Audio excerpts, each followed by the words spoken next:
Welcome to Ukraine. 10 years ago, when Estonia, along with the Baltic states, acceded to NATO, they believed that NATO membership would provide an ironclad guarantee of protection against aggressive actions from Moscow, alleviating any further concerns. However, today we observe a change in situation, where such concerns resurface, and people speculate about potential threats emanating from Moscow. So, why is this lack of trust and confidence in Article 5 evident today? For the question, and it's good to be here in Ukraine to see your actual status and also your efforts on fighting with Russian aggression. And of course, the collective defense of NATO has been always a cornerstone of the alliance. In this year we are celebrating the 75th anniversary of NATO. And NATO has been established in 1949. Actually, in the same year, the Soviet Union did, during the Operation Priboi, big deportation of Estonians, Latvians and Lithuanians to Siberia.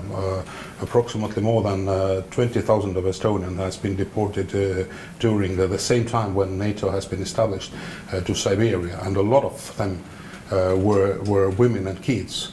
And a lot of them never returned also from Siberia. It always remembers us actually the threat which is coming from Russia, and the threat how actually they could act with the other nations. So therefore, when we had 20 years ago the possibility to join NATO, we took it as a guarantee that never again can Russia occupy Estonia or the Baltic countries. Never again they can act like they did in the previous times, and therefore we took it really like the guarantee. But we knew actually their style very well. We knew that for what they are capable for, and how should we act also here, and therefore we never took this guarantee as we don't have to do anything by ourselves. So therefore we are always constantly worked on this that to not only to rely on our allies, but also to build up our own defense capabilities. And therefore we reached into the very first years to the 2% from the GDP for defense budget, and now we in these years after Russia started in Estonians Independence Day 2 years ago, in 24th of February, the war and the last this aggression against Ukraine, we've increased our defense budget to 3.2% from the GDP, and we are trying to hold it there, and possibly even to increase the budget. So that means that we are working also constantly on developing our own defense capabilities, but we are working very much closely together with our allies to do the utmost and to make this defense capability of Estonia and deterrence so strong that Russia will never dare to attack Estonia. But of course, as we are talking now about the war in Ukraine,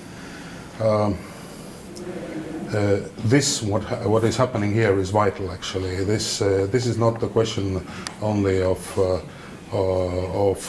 defending Ukraine or defending the sovereignty of Ukraine. This is a fight for the freedom. This is the fight for the democracy. And today, after the meeting with Speaker of Verkhovna Rada, Ruslan Stefanchuk, I also said for the public that we are extremely touched, and we are deeply solidar with your nation in this fight, and therefore we are trying also to do our utmost in helping Ukraine in this fight. Estonia is the biggest supporter of Ukraine per capita in military. That means that we contributed already 1.4% from our GDP, and starting from this year we will contribute 0.25% from our annual GDP as military aid to Ukraine. That means that in 2028 the total sum which we will be contributing, and we contributed already to Ukraine, will be 1.2, 1.3 billion euros, and for a very small country like Estonia, is only 1.3 million people, it is a lot.